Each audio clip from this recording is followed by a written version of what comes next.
legalizar el aborto libre y voluntario en nuestro país.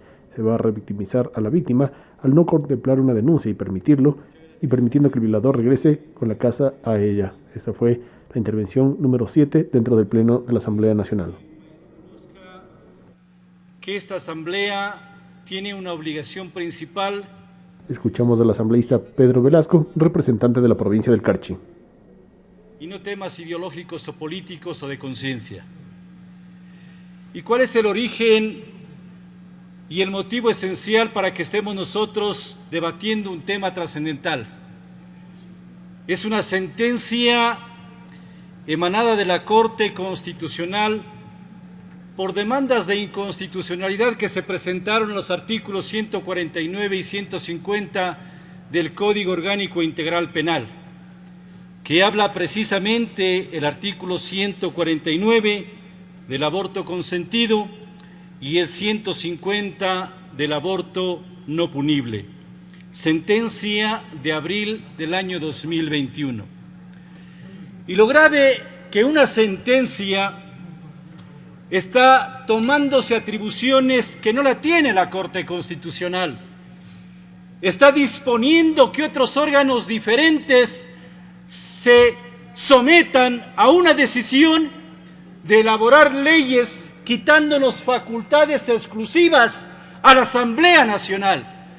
Somos los asambleístas los que tenemos que hacer leyes, reformar leyes o derogar leyes. Y a través de una sentencia espúrea pretende atribuirse, como bien decía el colega asambleísta César Ron, facultades de un poder omnipotente que nadie puede llamarle a rendir cuentas. Esto tenemos que analizarlo oportunamente y es necesario que se lo revise. Y se le encarga ¿a quién? A la Defensoría del Pueblo para que elabore un proyecto de ley orgánica para garantizar el derecho a la interrupción voluntaria del embarazo en caso de violación. Este tema ya estaba en el Código Orgánico Integral Penal y está vigente. Solamente que hay un aditamento de que le pone en caso de que haya casos de que la mujer que ha sido violada tenga una discapacidad mental. Pero hoy nos mandan otra tarea diferente. Hoy se generaliza y se amplía este tema.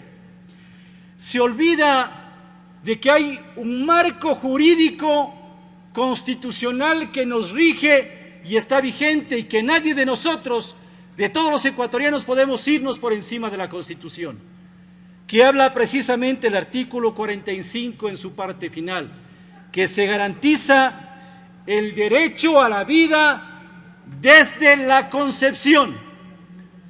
Esta es una norma constitucional que nadie puede eludir su cumplimiento y estamos todos obligados a garantizar, absolutamente todos, la vida desde la concepción. El artículo 1 de la Constitución a la que me estoy refiriendo habla de que el Ecuador es un Estado constitucional de derechos y justicia, es decir, que todos nos sometemos a la Constitución y a las normas. Nadie estamos por fuera de esta normativa constitucional y legal. El artículo 226 de la misma Constitución habla de que los servidores públicos que actuamos por una potestad estatal debemos hacerlo en el marco de las competencias y de las facultades establecidas en la Constitución y en la ley. Es decir, nadie podemos salirnos de esas potestades que están establecidas en el marco constitucional y legal. El artículo 424 de la norma constitucional habla precisamente de cuál es el orden jerárquico de las leyes y nos habla que la más importante es la Constitución y que todas las demás normas jurídicas deben subsumirse o subordinarse a esa norma constitucional. Si el artículo 45 garantiza el derecho a la vida, ¿cómo podemos nosotros aceptar una ley orgánica que se va en contra de una norma constitucional? Estaríamos nosotros renunciando a que vivimos en un Estado constitucional. Y mire que esta Constitución está desde el año 2008. No ha sido reformado este artículo, está plenamente vigente. Y hay otro aspecto que es bastante preocupante.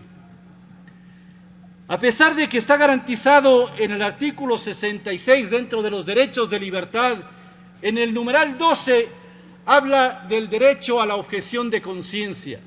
Es decir, a que si una persona no está de acuerdo en utilizar métodos violentos o en contra de la ley de su conciencia, no puede ser obligada a hacerlo.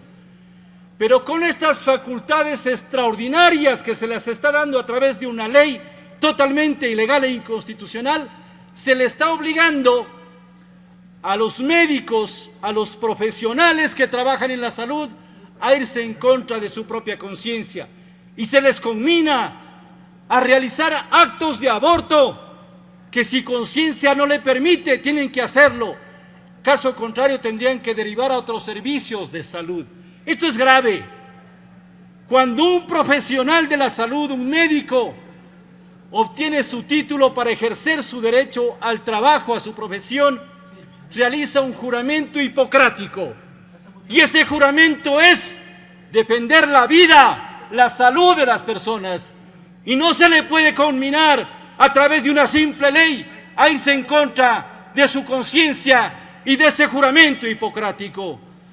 Yo comparto plenamente las expresiones que aquí se han dado por colegas profesionales que sí ven con ética, con transparencia, que debemos defender la vida de las personas. Poco estamos hablando de la raíz, del origen, de la esencia de esta ley, el delito de violación. Casi no estamos hablando de ese tema. Un delito execrable, repudiable, repugnante. A eso debemos nosotros dedicarle más tiempo para cuidar en los orígenes de ese mal que lastimosamente se enraiza y que todos condenamos en mujeres indefensas, en niñas, en niños, en jóvenes adolescentes. No podemos generar una ley discriminatoria. Hay que trabajar fuertemente en condenar y sancionar a los victimarios. Y no podemos nosotros estar aquí debatiendo por las víctimas. A ellas todo nuestro respaldo, todo nuestro apoyo, porque no es la solución el tema del aborto. Las secuelas que genera una acción de esa naturaleza no se van a curar rápidamente. Esas heridas quedan marcadas de por vida y por lo tanto analicemos con toda objetividad, con seriedad estos temas. De antemano, mi pronunciamiento, que lo he hecho público, con el mayor respeto, como siempre me gusta hacer mis intervenciones. No estoy cuestionando a quienes estén a favor de ese informe. Aquí es tema de que cada uno expresemos en forma madura, seria y apegada a la Constitución y la ley, nuestro pronunciamiento y nuestra postura. Mi pronunciamiento es en contra de esos informes. Mi pronunciamiento es sí a favor de la vida. Muchas gracias por permitirme intervenir.